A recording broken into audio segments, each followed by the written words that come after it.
Velveteen Rabbit Part 3.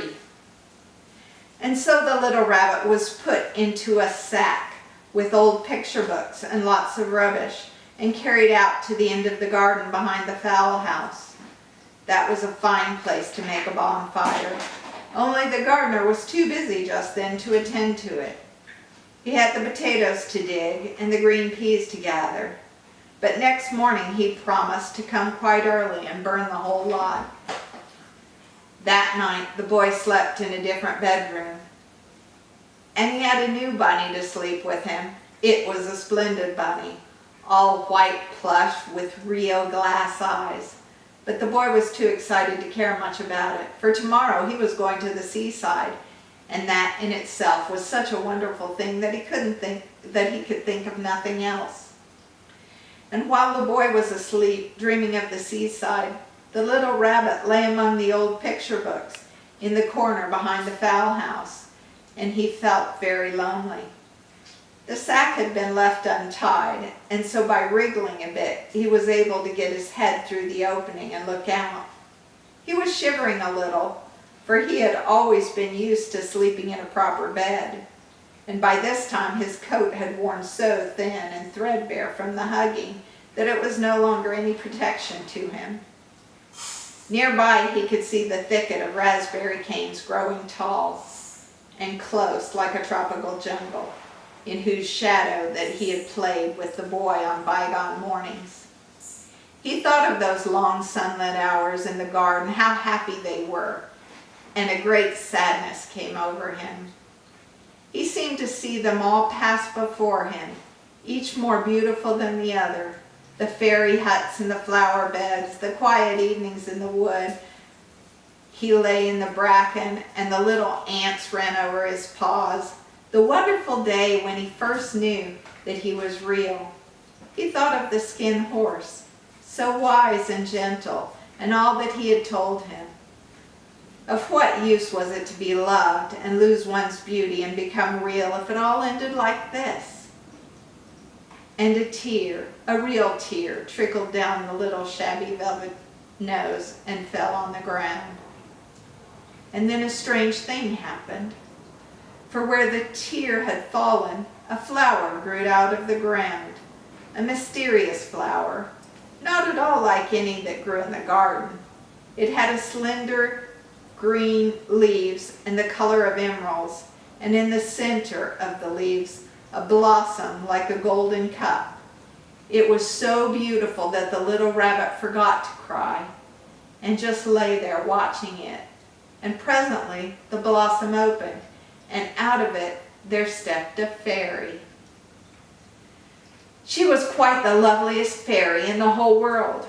Her dress was of pearl and dewdrops, and there were flowers around her neck and in her hair, and her face was like the most perfect flower of all. She came close to the little rabbit and gathered him up in her arms and kissed him on his velveteen nose that was all damp from crying. "Little rabbit," she said, "don't you know who I am?" The rabbit looked up at her, and it seemed to him that he had seen her face before, but he couldn't think where. "I am the nursery magic fairy," she said. "I take care of all the playthings that the children have loved. When they were old and worn out and the children don't need them anymore, then I come and take them away with me and turn them into real." "Wasn't I real before?" asked the little rabbit. "You were real to the boy," the fairy said, "because he loved you. Now you shall be real to everyone." And she held the little rabbit close in her arms and flew with him into the wood. It was light now, for the moon had risen. All the forest was beautiful, and the fronds of bracken shone like frosted silver in the open glade between the tree trunks. The wild rabbits danced with their shadows on the velvet grass, but when they saw the fairy, they all stopped dancing and stood around in a ring to stare at her. "I've brought you a new playfellow," the fairy said. "You must be very kind to him and teach him all he needs to know in Rabbit Land, for he is going to live with you forever and ever." And she kissed the little rabbit again and put him down in the grass. "Run and play, little rabbit," she said. But the little rabbit sat quite still for a moment and never moved. For when he saw all the wild rabbits dancing around him, he suddenly remembered about his hind legs, and that he didn't want them to see that he was made all in one piece. He did not know that when the fairy kissed him that last time, she had changed him altogether, and he might have sat there a long time, too shy to move, if just then something hadn't tickled his nose, and before he thought what he was doing, he lifted his hind toe to scratch it, and he found that he actually had hind legs.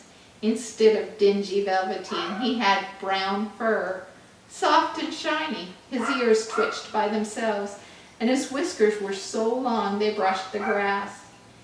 He gave one leap, and the joy of using those hind legs was so great that he went springing about the turf on them, jumping sideways and whirling round as the others did.